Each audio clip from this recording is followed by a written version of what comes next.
Now, Gerald, what I'm about here is fundamentally is helping people, whether it's philosophical ideas, spiritually, or purely practically.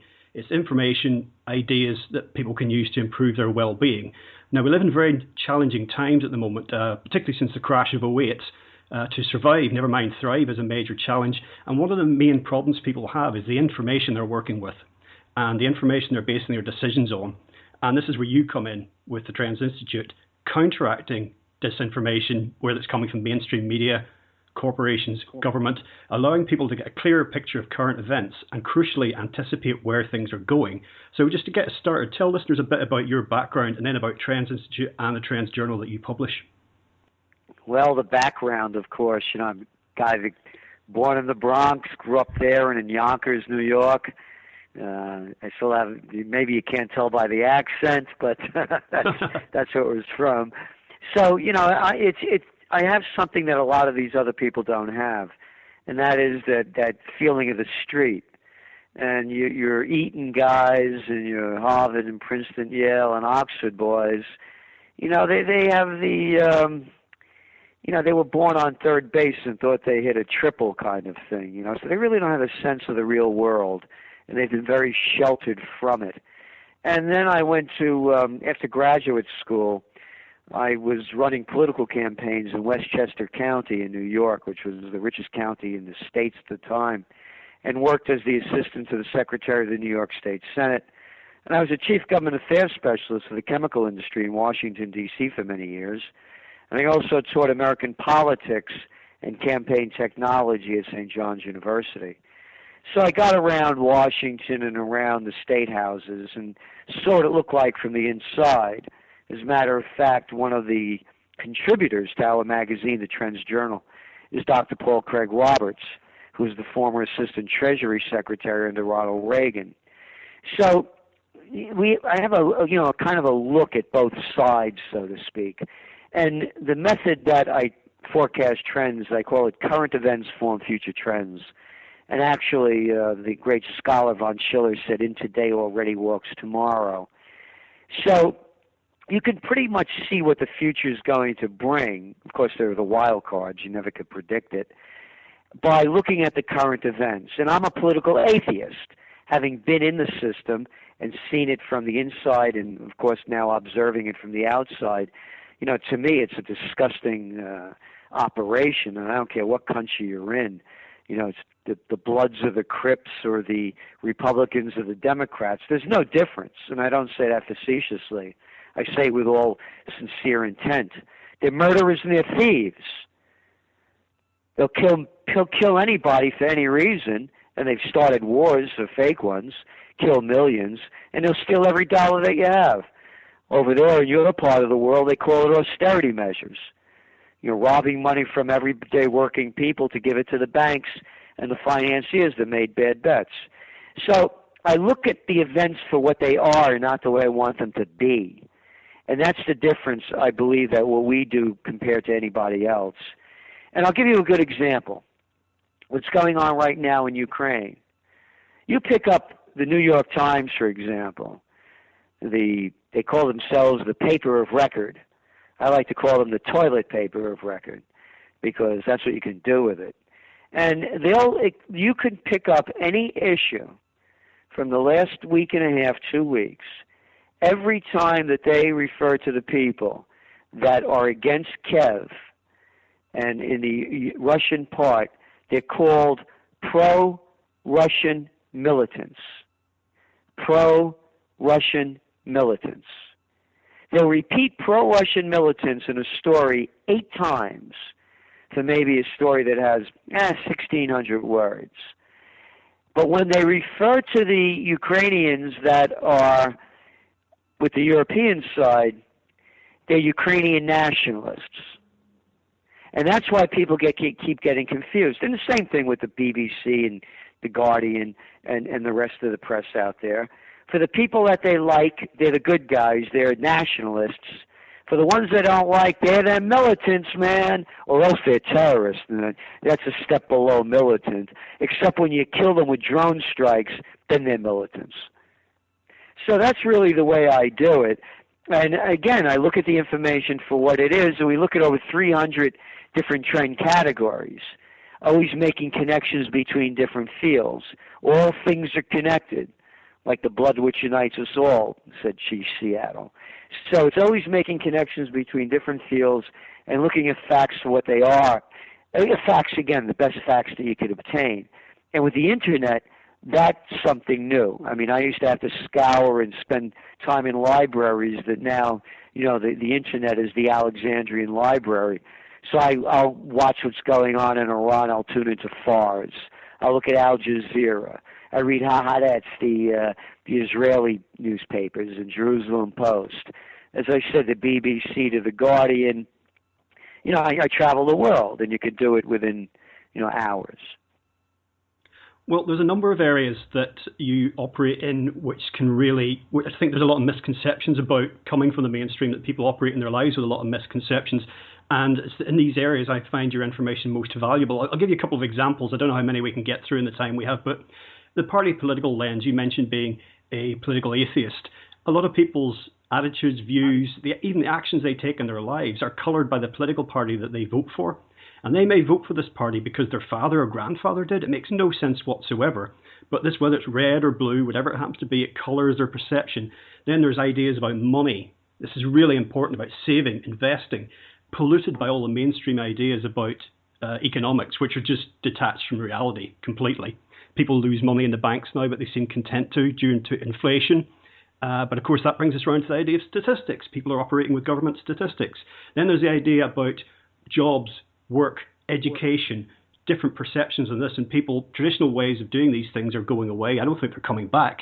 There'll be something else in its place. But all of these areas are so important to people's lives, and there's so many, if they derive their information in the mainstream, they're going to get it wrong again and again and again. I don't know where you'd want to start on those issues, Gerald, which you think are the most important. Well, starting with the one that you said, people believe, follow a party that their parents belong to, then they deserve what they get. And anybody that belongs to a political party, you're stoking your religion, and you're not going to move out away from it. So there's no salvation. Here's the way I look at it, Greg. 10% of the population are destroyers, and those are the ones that are the politicians for the most part, and the corrupt businesses. 10% are builders. Those are the ones that want to change things for a positive way for the benefit of all living things. And 80% will follow whatever the builders or the destroyers. They'll follow anybody, anytime, for whatever reason, the loudest voice they'll follow. So now's the time for the builders to come into place, because the destroyers are certainly doing a good job at wrecking everything that we have that's worth living for. And this is a very critical time, particularly what's going on in Ukraine. You don't fight the Russians. I mean, I don't know what people can't get in their heads about this. I mean, if Napoleon couldn't pull it off and Hitler couldn't pull it off, you think Cameron or Obama or Hollande are going to do it? These little boys, these little chicken hawks, there's not a man among them. And so, but the danger here is it could spin out of control to a World War I situation. But this time, of course, it's a war of weapons of mass destruction. This is really a war of, suitcase-sized nukes, of course not literally, but in technicality, and biological warfare and dirty bombs. So this isn't a time to play around. This is also a time that I think that the vacuum is so big now that this is the time for a revolution. And of course, a peaceful one, not a violent one. Nothing becomes of that other than more violence. And what the people need to know is that they're in charge, and they just don't believe it, because there's nothing behind the curtain. I mentioned Dr. Paul Craig Roberts, the former Assistant Treasury Secretary under Reagan. We're talking a couple of weeks ago, and I said to him, listen, I'm looking at the newspaper here, and I see Obama and his national security team.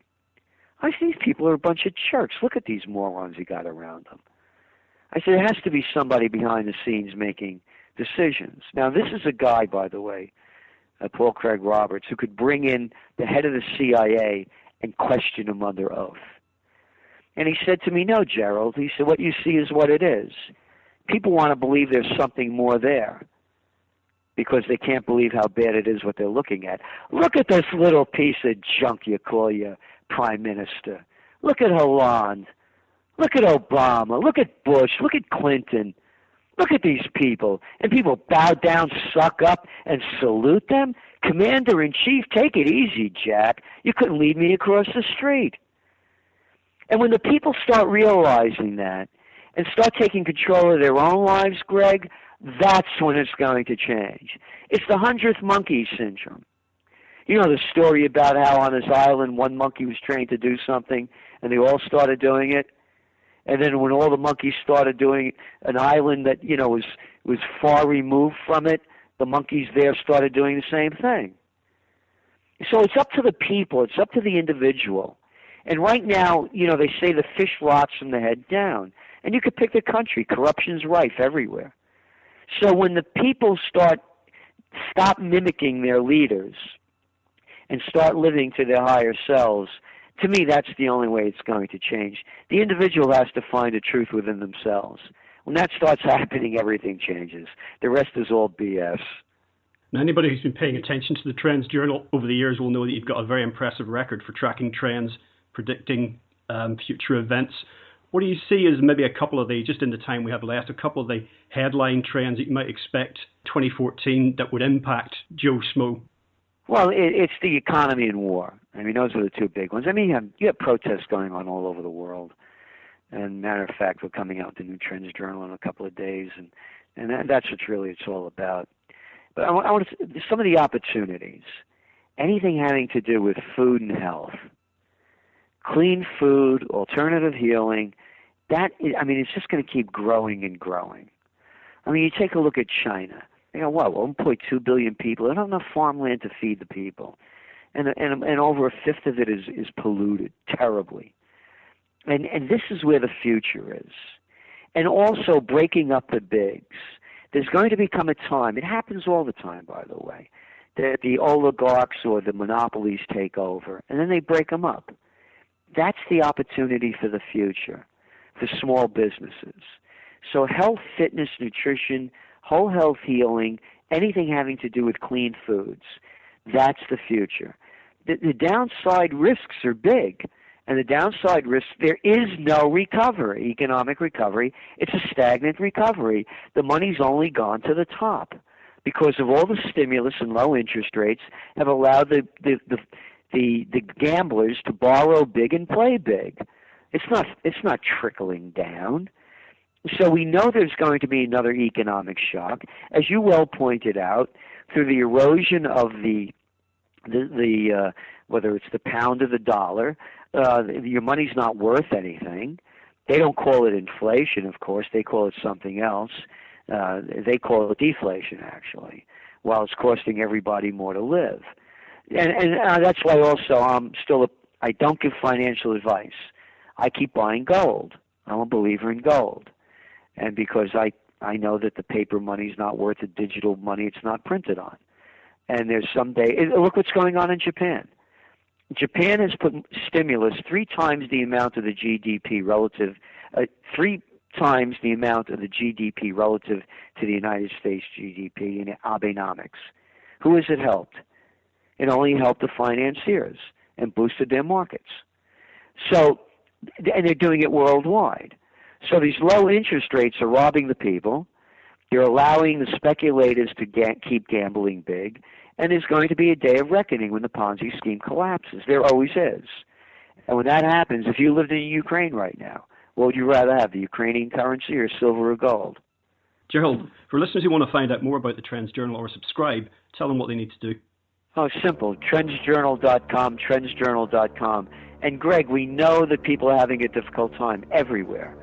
So we make the Trends Journal virtually available to everyone. There's a discount request page. Just tell us what your situation is, and not in deep detail. Just, you be honest with us, and we'll be, the same with you if you can't afford the full price. And it's only $99 a year. And we do Trends in the News each weekday night. And that's the real news, to keep you ahead of the trends and on top of the news.